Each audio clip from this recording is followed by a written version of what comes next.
Hello guys, welcome back to చిన్న Telugu channel.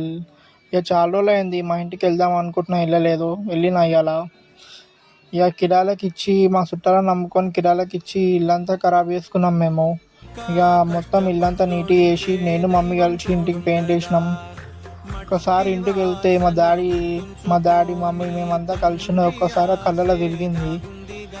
ఇక ఏం చేస్తాం, డాడీ చనిపోయాక మేము ఇక దూరం వెళ్ళిపోయినాం. మా ఇంటి మొత్తం ఇక ఇల్లు కిరాయికి ఇచ్చేసి ఇల్లంతా ఖరాబ్ చేసుకున్నాం. మేము మా చేతులారా చేసుకున్నాం. మా చుట్టాలు కూడా మా డాడీ ఉన్నప్పుడు ఒకలాగా, మా డాడీ చనిపోయినాక ఒకలాగా ఉన్నారు. మా డాడీ ఉన్నప్పుడు అయితే ప్రతి ఒక్కరికి హెల్ప్ చేస్తుండే, ఎవరు ఇరుసాలతో పోతుండే. కానీ మా డాడీ చనిపోయినాక అయితే ఎవరు అంటే ఎవరు వస్తలేరు, ఎవరు సాధ్యం మాలే చూసుకుంటున్నారు. ఇప్పుడు మొత్తం మా అమ్మాయి భరిస్తుంది, మా అమ్మాయి చేస్తుంది. నాకైతే ఒకటే కోరిక ఉంది, మా చెల్లెలు మా మమ్మీ మంచిగా చూసుకోవాలి, మా ఇంటిని మళ్ళా కట్టాలి, మంచిగా చేసుకోవాలని ఉంది.